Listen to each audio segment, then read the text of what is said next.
I've been attached with the feeling of now waking up with you by my side.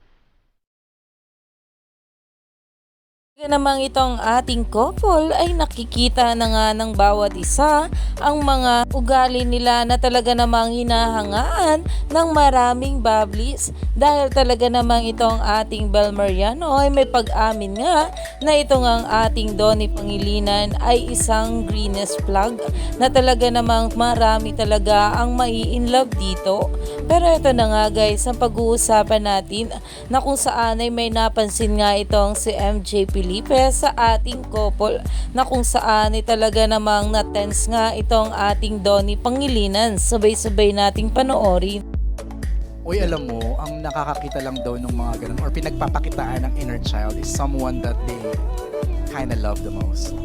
Oo. You don't show that to everybody. 'Di ba? Parang, and sometimes the person who notices that is that special person. Yun lang naman, gusto ko lang naman sabihin. Huwag kang matense, Donnie.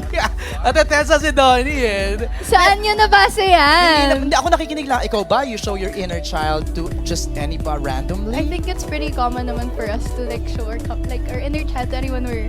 Diba? Yes, People you're close with, yes. people you love. Diba? Diba, Donnie, no? Alright.